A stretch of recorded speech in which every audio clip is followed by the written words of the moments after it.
நம்மளுடைய இந்த அரசியல் பயணத்தில் மிக மிக மிக முக்கியமான ஒரு காலகட்டத்தில் நாம் இருக்கிறோம். நான் ஏன் இதை இவ்வளோ அழுத்தமாக சொல்கிறேன் அப்படின்னா,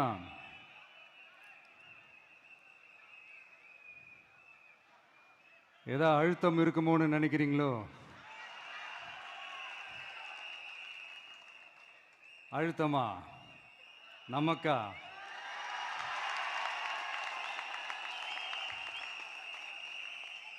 இந்த அழுத்தத்துக்கெல்லாம் அடங்கி போற ஆளா இந்த ஆளு? இந்த மூஞ்சா பார்த்தா அப்படியே தெரியுது உங்களுக்கு?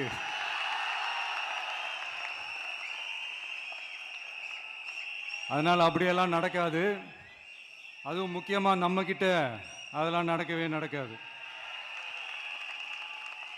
ஆனா அழுத்தம் இருக்குதான்னு கேட்டீங்கன்னா இருக்குது.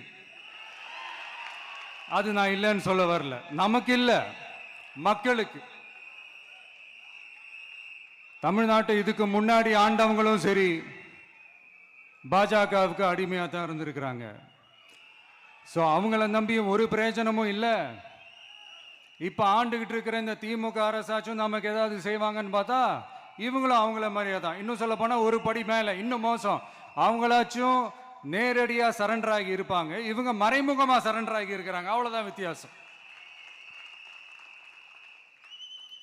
அதனால நீங்க பாத்தீங்கன்னா அவங்களோட அந்த வேஷம் கலைஞ்சிடக்கூடாதுன்றதுக்காக இந்த கலர் கலரா கவர்ச்சிகரமான இந்த அறிவிப்புகள்லாம் வெளியிடுறாங்க. நோட்டீஸ் பண்ணியிருப்பீங்கன்னு நினைக்கிறேன்.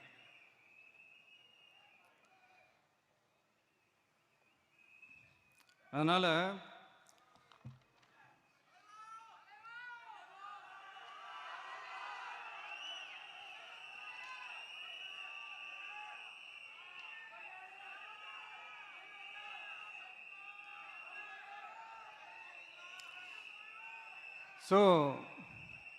இவங்க எல்லாரும் இப்படியே இருக்கிறாங்களே, நமக்காக உண்மையா உழைக்கிறதுக்கு யாராச்சும் வந்துட மாட்டாங்களா அப்படின்னு மக்கள் ஒரு விதமான அதை வெளியில சொல்ல முடியாத ஒரு அழுத்தத்தில் இருக்கிற நேரம் இது. மாத்தி மாத்தி ஓட்டு போட்டு ஏமாந்து அவங்க இப்ப நம்மளை நம்புறாங்க. நம்மளுடைய இந்த தமிழக வெற்றி கழகத்தை இந்த விஜய் கூட நிப்பான்னு நம்புறாங்க.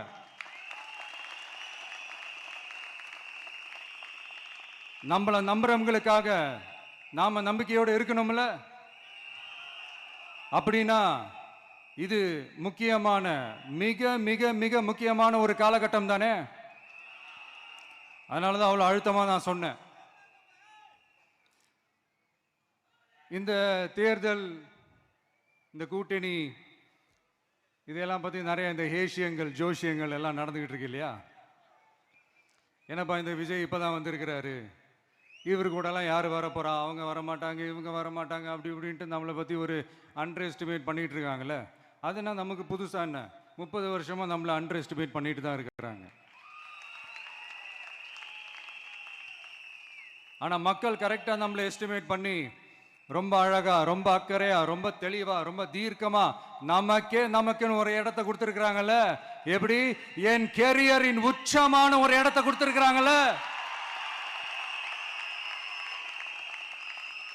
அதை இந்த நாடே பார்த்துக்கிட்டு இருக்குல்ல. ஏன் அப்படி எனக்கு அந்த இடத்த கொடுக்கணும்? ஏன்னா இந்த விஜய் நம்ம பிள்ளையாச்சே, நம்ம அண்ணனாச்சே, நம்ம தம்பியாச்சேன்னு சொல்லி அவங்க மனசுல அப்படி தோணுது. அதனாலதான் நமக்கு அப்படி ஒரு இடத்த கொடுத்து உள்ளன்போடு அள்ளி நம்மளை அரவணைச்சிக்கிட்டு இருக்கிறாங்க. அப்படி நம்மளை நம்புறவங்களுக்காக நாம உழைக்கிறதே அது ஒரு பழக்கமாகி பழக்கமாகி இப்ப அதுவே என்னுடைய ஒரு ஒரிஜினல் கேரக்டராகவே மாறிடுச்சு. இத்தனை வருஷமா இருக்கிற அந்த உழைக்கிற குணம் அது எப்படி மாறும்? அதெல்லாம் மாறவே மாறாது. அரசியலுக்கு வந்ததுக்கு அப்புறமும் சரி, ஆட்சி அதிகாரத்துக்கு வந்ததுக்கு அப்புறமும் சரி, ஒன்னே ஒன்று சொல்ற, எழுதி வச்சுக்கோங்க. இதுக்கு முன்னாடி இருந்தவங்க மாதிரியோ இல்ல இப்ப இருக்கிறவங்க மாதிரியோ ஊழல் செய்யவே மாட்டான்.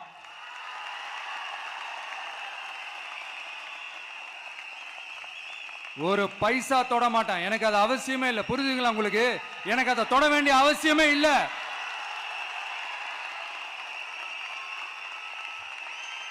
ஒரு துளி ஊழல் கரை கூட படியவே படியாது, படியவும் விட மாட்டான். நீங்க கேட்கலாம், இது என்ன சினிமாவா? இதன முதல்வன் படமா? ஒரே நாள் வந்து இவர் எல்லாத்தையும் கிளீன் பண்ணிடுவாரான்னு நீங்க கேட்கலாம். ஓகே, பிராக்டிகலா அது பாசிபிள் இல்லதான். But it is a process, right? It is a process. இப்படி எதுக்குமே ஆசைப்படாத ஒருத்தன் அரசியலுக்கு வரான் அப்படின்னா, அவன் கண்ணு முன்னாடி ஏதாவது ஒரு தப்பு நடக்குது அப்படின்னா, அவன் கண்ணு முன்னாடி ஏதாவது இந்த மாதிரி ஒரு ஊழல் நடக்குது அப்படின்னா, அதை பார்த்துக்கிட்டு அவன் சும்மா இருப்பான்னு நினைக்கிறீங்க?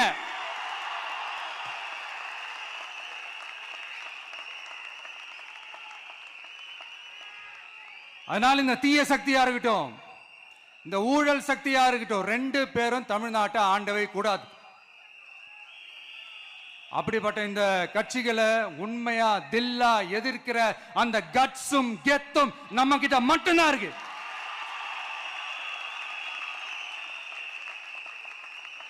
அதனால நீங்க என்ன சூழ்ச்சி நம்ம மேல பண்ணாலும், என்ன அழுத்தம் நீங்க கொடுத்தாலும், இந்த அடங்கி போறதுக்கோ, இந்த அண்டி பொழைக்கிறதுக்கோ, இல்ல இந்த அடிமையா இருக்கிறதுக்கால நாம அரசியலுக்கு வரல.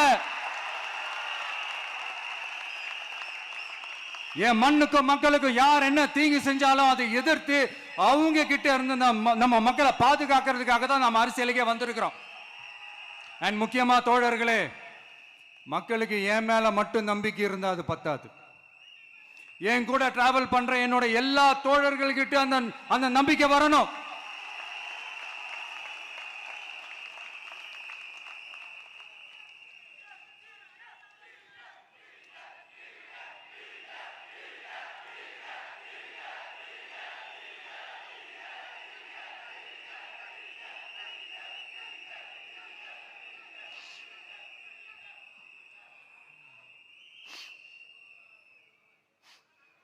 அந்த நம்பிக்கை இல்லைன்னு நான் சொல்ல வரல, இருக்குது.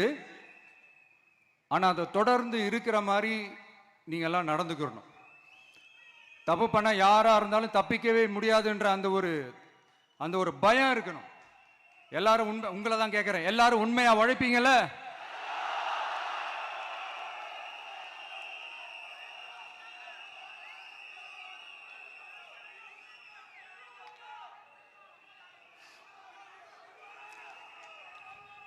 யாருக்காகவும் எதுக்காகவும் நம்மளோட அரசியல காம்ப்ரமைஸ் பண்ணிக்கவே கூடாது. செய்வீங்கல்ல?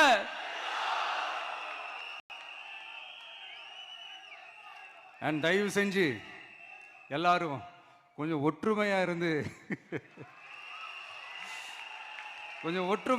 சேர்ந்து உழைச்சி ஜெயிப்பீங்கல்ல? சரி, நமக்காக நம்ம மக்கள் கண்டிப்பா ஓட்டு போட்டு ஜெயிக்க வைப்பாங்க, அதுல எந்த மாற்று கருத்துமே கிடையாது. அப்படி ஜெயிக்கிறதுக்காக நாம் என்ன செய்ய போறோம்? மக்களிடம்னு செல்னு அறிஞர் அண்ணா அவர்கள் சொன்னதை ரொம்ப டீப்பாக சின்சியராக அடாப்ட் பண்ணுறதோட மட்டும் இல்லாமல் நம்மளோட அரசியலில் அதை செயல்படுத்தணும். அதுதான் முக்கியம். ஏன்னா இப்போ அரசியல் இருக்கிறவங்க அண்ணாவை மறந்துட்டாங்க. அண்ணா ஆரம்பித்த கட்சியும் அண்ணாவை மறந்து சுயநலமாக மாதிரி பல வருஷம் ஆச்சு. அண்ணா பேரில் இருக்கிற கட்சியும் அவரை மறந்து பல வருஷம் ஆச்சு. ஆனால் நாம அவரை மறந்துடக்கூடாது. மக்கள்கிட்ட போகணும், மக்களோட மக்களாகவே இருக்கணும், மக்களுக்காகவே இருக்கணும். அதுக்காக நாம் என்ன செய்ய போகிறோம், என்னெல்லாம் செய்ய போகிறோம், அதுக்காக தான் இந்த மீட்டிங். ஆரம்பிக்கலாமா? இந்த ரெண்டு கட்சிகள், ஆண்டு கட்சியா இருக்கட்டும், இப்ப ஆள்ற கட்சியா இருக்கட்டும், அவங்கள பொறுத்த வரைக்கும் பூத்துனா என்ன தெரியும்ல? அவங்கள பொறுத்த வரைக்கும் பூத்துனா கள்ள ஓட்டு போடுற இடம். ஆனா நமக்கு, நம்ம டிவிகேவுக்கு அது ஒரு ஜனநாயக கூடம். அங்க ஜனநாயகம் திருடுறாம நம்ம பார்த்துக்கணும். ஒவ்வொரு ஓட்டையும் நம்ம பாதுகாக்கணும். எப்படி பாதுகாக்கிறது? ஒவ்வொரு வீட்டில் இருக்கிற ஒவ்வொரு ஓட்டும் நமக்கு தானே ஃபர்ஸ்ட் கன்ஃபார்ம் பண்ணுங்க. எனக்கு தெரிஞ்சு தமிழ்நாட்டில் ஒரு 2.25 கோடி ரேஷன் கார்டுகள் இருக்கும்னு நினைக்கிறேன். அவங்க எல்லாரும் வேற வேற எந்தெந்த கட்சியில் இருந்தாலும் கட்சி வேறுபாடு எல்லாத்தையும் தாண்டி இந்த விஜய் அவங்க வீட்டில் ஒருத்தனா வாழ்ந்துட்டு இருக்கிறான். அவங்க என்ன அவங்க குடும்பத்தில் ஒருத்தனா பார்த்துக்கிட்டு இருக்கிறாங்க. அதனால இந்த கட்சி கிச்சி எல்லாத்தையும் தாண்டி இந்த விஜய் கூட நிக்கணும்னு முடிவு பண்ணிட்டாங்க. அதனால அப்படி முடிவு பண்ண அவங்கள பாதுகாப்பா பூத்துக்கு கூட்டிட்டு வாங்க. நம்மளோட இந்த விசில் சின்னத்துக்கு ஓட்டு போட வைங்க.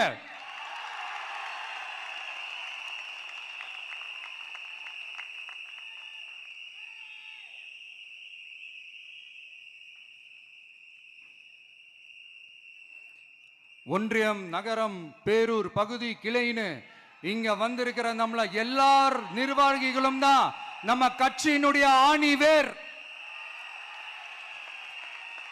நீங்க எல்லாரும் சுதந்திரமா செயல்படணும், சுதந்திரமா செயல்பட விடணும்.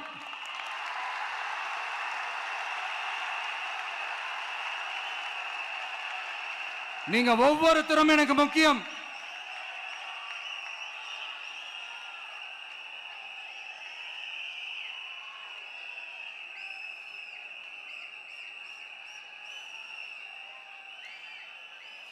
நீங்க தான் நம்மளுடைய இந்த BLAs பூத் லெவல் ஏஜென்ட்ஸோட களத்தில் நின்று வேலை பார்க்க போற ஃப்ரண்ட் லைன் வாரியர்ஸ். இப்ப நடக்க போறது வெறும் எலெக்ஷன் கிடையாது, இது ஒரு ஜனநாயக போர். இந்த டெமோக்ராட்டிக் பேட்டில லீட் பண்ண போற கமாண்டர்ஸ் நீங்க தான்.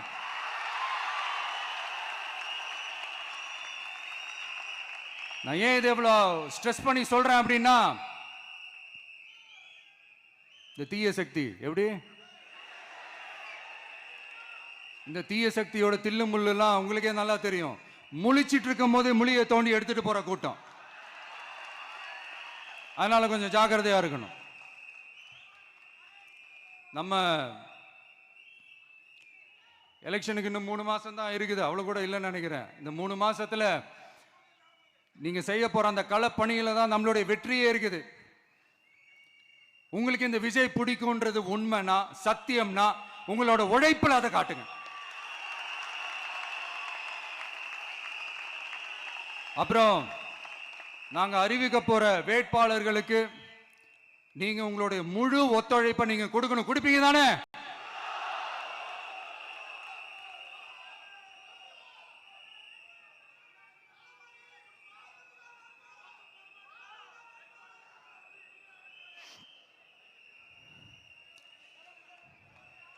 உங்க எல்லாரையும்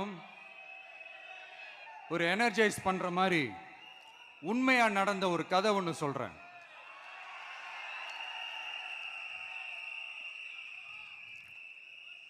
சொந்த நாட்டையே ஒரு கூட்டம் அபகரிக்குது. சொந்த நாட்டிலேயே இருக்க முடியாத அளவுக்கு ஒரு நெருக்கடி ஏற்படுது.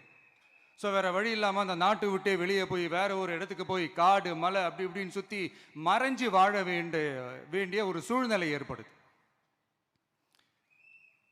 என்னடா இப்படியே ஓடிக்கிட்டு இருக்குமேன்னு சொல்லிட்டு தன்னோட நட்பு சக்திங்க கிட்ட பேசி ஒரு பெரும் படையை திரட்டிக்கிட்டு அதிரடியா ஒரு போரை நடத்தி அந்த நாட்டையே திருப்ப மீட்டு எடுத்தது யார் தெரியுமா?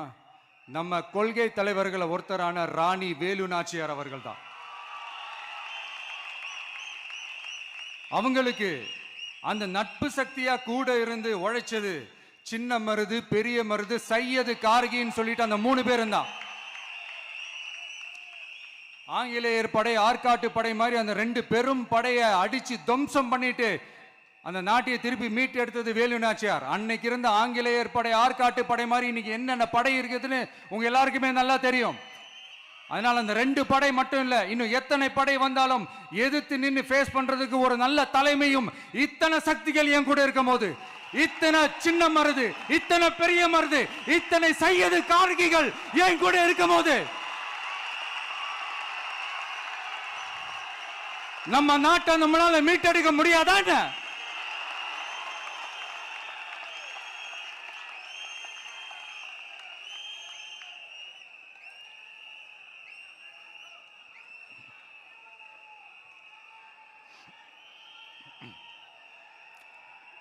அதுவும் இந்த படை, நம்மளுடைய இந்த டிவிகே படை, நட்பு சக்தி இருந்தாலும் இல்லைனாலும் தனியாவும் நின்று கெத்தா ஜெயிக்கிற அளவுக்கு ஒரு மிகப்பெரிய படை. அதுலயும் ரொம்ப முக்கியமா இன்னைக்கு இந்த கூட்டத்துக்கு வரலனாலும் நான் அந்த போர்ல நடந்த அந்த கதை மாதிரி கட்ஸான குயில்கள் நிறைந்த பெண்கள் படையும் நம்மளோட இருக்கிறாங்க. அந்த பெண்கள் படையை பார்த்துதான் அரசியல் அரங்கமே அதிர்ந்து போயிருக்குது. அதனால எல்லாரும் ஒரு நிமிஷம் எனக்காக எந்திரிச்சு நில்லுங்களேன் ப்ளீஸ். நான் சொல்றதை கொஞ்சம் ரிப்பீட் பண்ணுங்க. இந்த 2026 சட்டமன்ற தேர்தல்ல நாம எல்லாரும் உண்மையாக உழைப்போம், சத்தியமாக உழைப்போம், உறுதியாக உழைப்போம், ஒற்றுமையாக உழைப்போம். Thank you. Please sit down.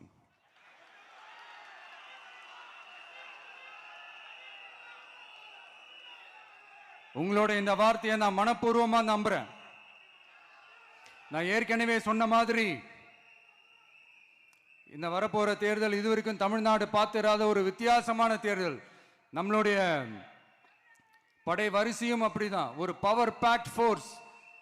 இவ்வளவு நாள் இதை நாம மட்டும்தான் சொல்லிக்கிட்டு இருந்தோம். இப்ப கொஞ்சம் கொஞ்சமா அதை வெளியில சொல்ல ஆரம்பிக்கிறாங்க.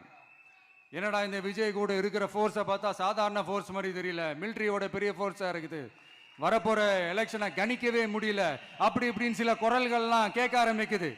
கணிக்கவே முடியலன்னு அவங்க வேணா சொல்லலாம், ஆனா மக்கள் ஆல்ரெடி கணிச்சு முடிச்சுட்டாங்க.